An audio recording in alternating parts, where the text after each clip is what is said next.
What's up mga ka-agri? So ayun, since tuloy-tuloy na naman po ang pagulan dito sa Buhi, dito po sa amin sa Camarines Sur. So ayun, araw-araw pa ako nagbibigay ng BMP 100 sa aking mga manok dito sa aking backyard farm. So ayun, ang BMP 100 po ay product ng Firmabet, Alagang Angat, Alagang Tapat. So ito po ay sister company ng Battlecock. So ito po ay mas pinatibay at mas pinagaling dahil ito ay meron na pong probiotics at prebiotics na nakakapagpalusog sa ating mga manok.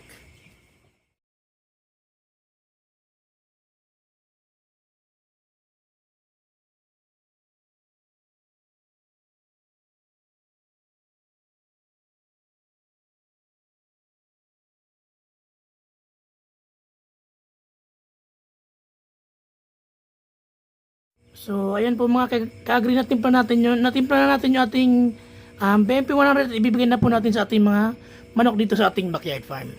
So, yun lamang po. Gumamit tayo ng Firmabet, Alagang Angat, Alagang Tapat. At ngayong gabi din po ay magsasala ako ng itlog. So, ito po yung sasalang natin at siguradong maganda ang kalidad ng ating itlog dahil alaga itong Battlecock at syempre, Alagang Firmabet. So, yun po, gumamit tayo ng Battlecock dahil sa Battlecock, lagi kang lamang. At sa Firmabet, Alagang Angat, Alagang Tapat.